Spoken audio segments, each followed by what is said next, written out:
English steno, Kailash Chandra dictation series, 5 seconds. Start. Mr. Vice Chairman, I was speaking about the need for developing a strong UN delegation. I wish that the Honorable Prime Minister would give his attention to this aspect of the matter, particularly in view of the fact that in the next decade or two, politics, politics all over the world would take on a complex character, and it is necessary that men are trained from now on for taking part in international affairs in the UK and the United States. Such delegations are built with men who have wide knowledge of international affairs, and there should be other qualifications for a man to be included in such a delegation. In this connection, I should also like to mention that it is time for government to develop sound conventions regarding the conduct of foreign affairs in the states United States. They have accepted the principle of bipartisan consultation on important affairs of a policy. For example, when President Kennedy stood for election, President Eisenhower, even during the period of the conduct of the campaign of President Kennedy, kept him informed about major developments in foreign affairs.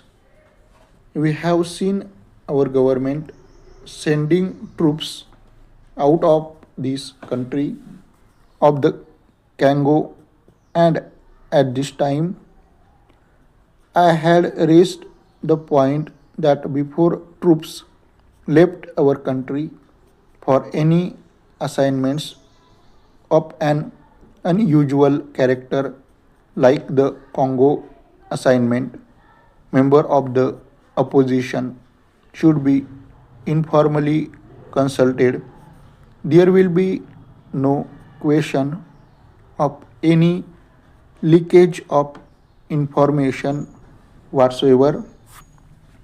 If leaders in the opposition are consulted on important aspects of a foreign policy, the consultative committee of the external affairs ministry does go some way to meet the needs of exchanging information about foreign affairs, but the informal consultation of the kind that I mentioned, where the leader of the opposition and leader of other parties are called and told by the prime minister about unusual developments, would strengthen the conviction that the foreign policy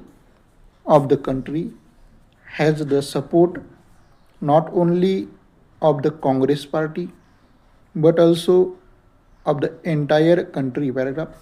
I was speaking about our external publicity, and it is a subject on which I think I can speak with some confidence, as I have been an old time newspaperman in this country.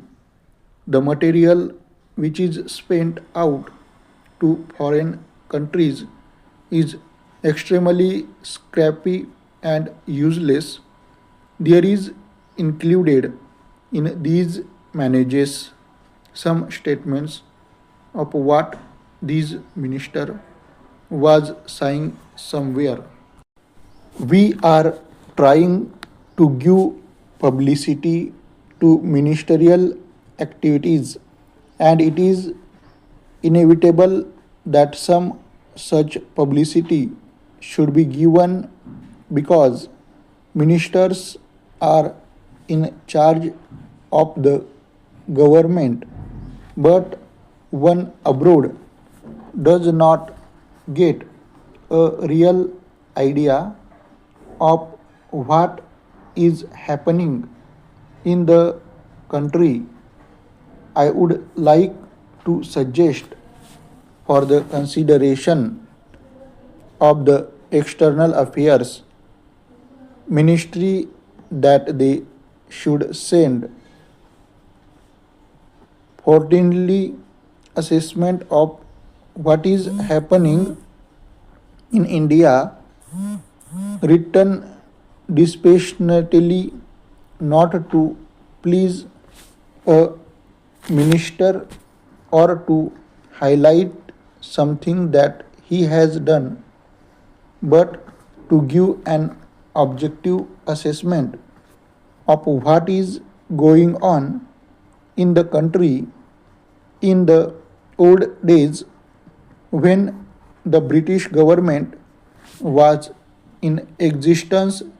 Such fortnightly reports under to be spent by various state governments, and I think a beginning can be made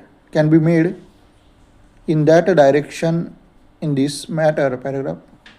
The other point I would like to suggest is that publicity is a complicated and technical matter. The foreign service as it is constituted today does not have sufficient training in publicity.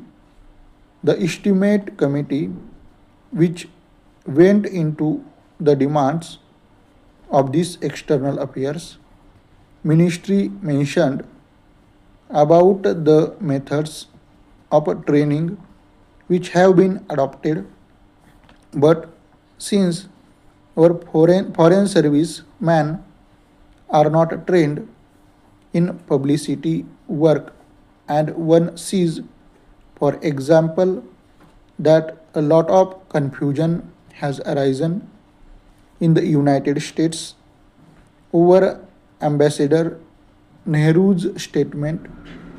I think the External Affairs Ministry might well set up a committee of member of parliament who are conversant with external publicity and some newspaperman to advise the external affairs ministry from time to time.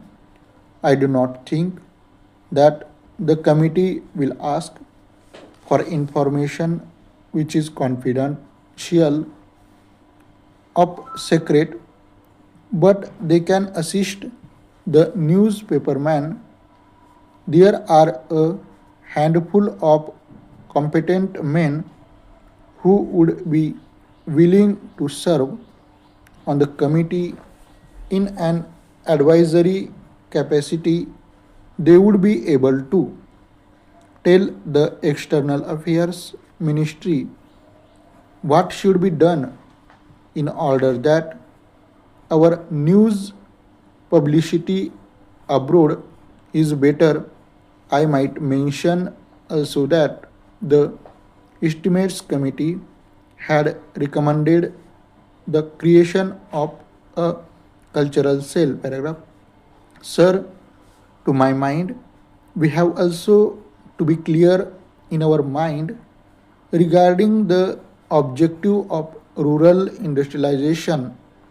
Do we mean to have only diversification of rural economy, and are we going to have rural industrialization only in order to give some help to these who find themselves unemployed during a certain period of the year?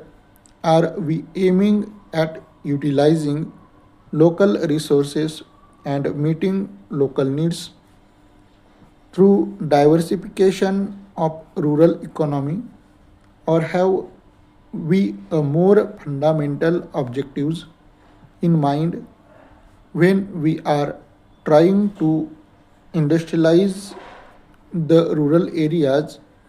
Without these, I am afraid rural industrialization will not be possible.